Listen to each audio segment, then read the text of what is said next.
আমার পরিবারের সকল বন্ধুদেরকে সুপ্রভাত জানিয়ে আজকের ভিডিওটা আমি শুরু করলাম। আবার একটা নতুন দিন, আবার একটা নতুন সকাল।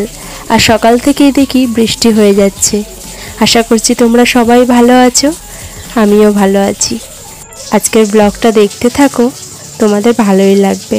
আর যদি ভালো লাগে তাহলে আমার সাথে থেকো এবং পাশে থেকো।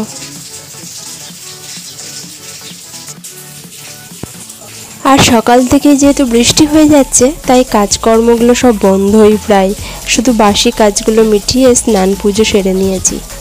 আর ভিজে ভিজে বাসি কাজগুলোই করা যায়। এরপরে অপেক্ষায় আছি কখন বৃষ্টি থামবে এবং কলের জল 11টার সময় আসে। সেই কলের জল এলে আবার কাজ করতে শুরু করব। কয়েকটা বাসন মাজার আছে, জল তোলার আছে, কাচাকুচিটা সকালেই করে নিয়েছিলাম। এদিকে আমি জানালার কাছে বসে পড়েছি বাইরের গাছগুলো দেখব বলে। আর বৃষ্টি এলেই তোমরা তো জানো আমি এইখানে বসে থাকি এবং বাইরের দিকে তাকিয়ে থাকি, বেশ ভালো লাগে। এরপরে বৃষ্টি থেমেছে, যাই কয়েকটা কাজ আমি মিটিয়ে নিই। আর এখন বাজে বেলা 11:30। আর আমাদের কলে এই মিউনিসিপ্যালিটি থেকে জল আসবে 11টা থেকে বেলা 1টা পর্যন্ত। আর এই সময়ের মধ্যেই কয়েকটা কাজ মিটিয়ে নিই। সকালে তো রান্না হয়ে গেছে আমার শাশুড়ি মায়ের, তাই বাসন কোসনগুলো যেগুলো পড়ে থাকে কয়েকটা মেজে নিই আমি। সকালে যে জামা কাপড়গুলো কেচে দিয়েছিলাম সেগুলো আবার বাইরে বেরিয়ে ওইগুলো মেলে দিচ্ছিলাম। আজকে আবার রেশন তোলার দিন ছিল, যাব আজকে রেশন তুলতে। কাছাকাছি রেশন দোকান, আর আমিই তুলি রেশন সাধারণত। আমাদের বাড়ির 4টে কার্ডে খুব বেশি জিনিস পাই না, আটাটা পাই। সেটা আমাদের হয় 3 কিলো, কখনো কখনো 4 কিলো আটা দেয়। ওই 4 কিলো আটাতেই আমার সুবিধা হয়, কারণ আমি আটার রুটি খাই। বাড়িতে আমরা সবাই আটার রুটি খেতে পছন্দ করি, তাই এই রেশনটা আমি ছাড়ি না। কারণ 4 কিলো আটাটাই অনেক যদি রেশন থেকে পাওয়া যায়। তবু এখানে যদিও কিছু টাকা দিয়ে আমাদের রেশন তুলতে হয়, তবু আমি তুলে নিয়ে আসি। আর দোকানে যদি আটার দাম 30 টাকা বা 32 টাকা কিলো হয়, তাহলে রেশন দোকানে নেয় 13 টাকা কিলো। আমার যদি 4 কিলো আটা ওই 13 টাকা কিলো দরেই আসে, অনেকটাই সেফ হয়। তাই আমি রেশনে আটা হলেও আমি নিয়ে আসি।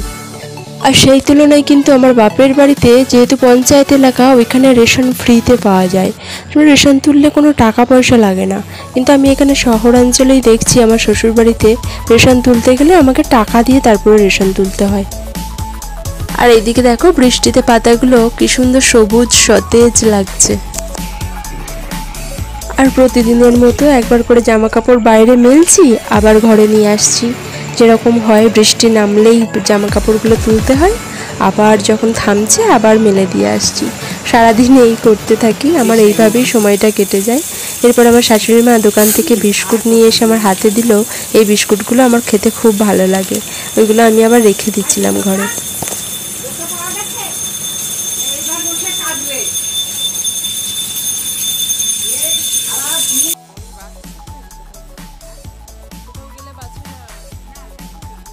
আমি আবার বিস্কুটের প্যাকেটটা কেটে দুটো খেয়েও নিলাম, একটু খিদে খিদে পাচ্ছিল।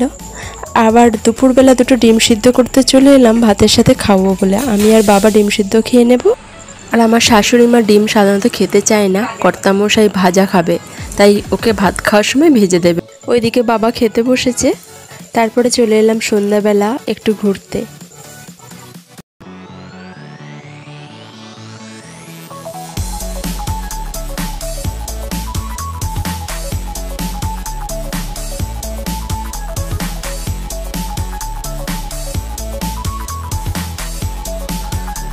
আজকেও চলে এলাম সেই জুতোর দোকানটাই, কারণ একটা জুতো আমি কিনবো। জুতোগুলো আমার বেশ ভালো লেগেছিল, ভাবলাম এক জোড়া নিয়েই নিই। আর এই বর্ষার সময় এইসব জুতোগুলো বেশ কাজে লাগে।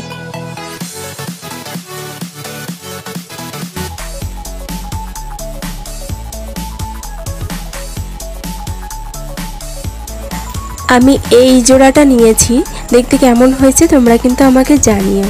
কালারটার কম্বিনেশনটা আমার বেশ ভালো লেগেছে, একদম ব্লু কালার উপরেরটা, আর এই কালারটা গ্রে কালার। জুতোর কালারটা বেশ ভালো লেগেছে। জুতোটা হিলও আছে হালকা, বর্ষাকালে পরার জন্য একদম পারফেক্ট।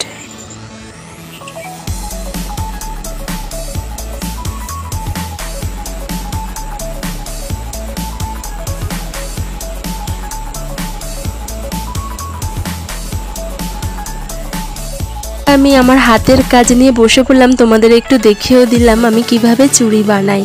দেখো এই উলটা নিয়ে নিয়েছি, অরেঞ্জ কালার উলটা। এইভাবে চুড়ির ব্রেসের উপর আমি এইভাবে জড়িয়ে জড়িয়ে একটা চুড়ি বানাবো প্রথমে, তারপর একটা লেস আছে সেই লেসটা জড়িয়ে এটা ডিজাইন করব। আর তোমরা এই চুড়িটা ডিজাইন কেমন হয়েছে আমাকে কিন্তু অবশ্যই বলো, তাহলে আমার আরও ভালো লাগবে। কারণ নিজের হাতে তৈরি কোনো জিনিসের প্রশংসা শুনতে তো সবাই চাই বলো।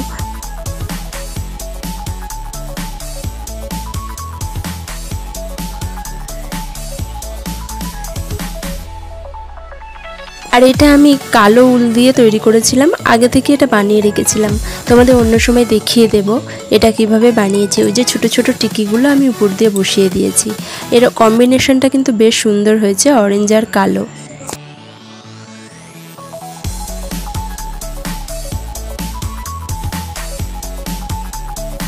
আমি হাতে পরেও নিলাম, পুজোর সময় কিন্তু এই ধরনের চুড়িগুলোই আমি পরবো হাতে। আর আমার নিজের হাতে বানানো জিনিস পরতে খুব বেশি ভালো লাগে। আজকে আর ভিডিওটা বেশি বাড়াচ্ছি না, আবার দেখা হবে পরের একটা ভিডিওতে। তোমাদের সবাইকে জানাই আজকের মতো নমস্কার।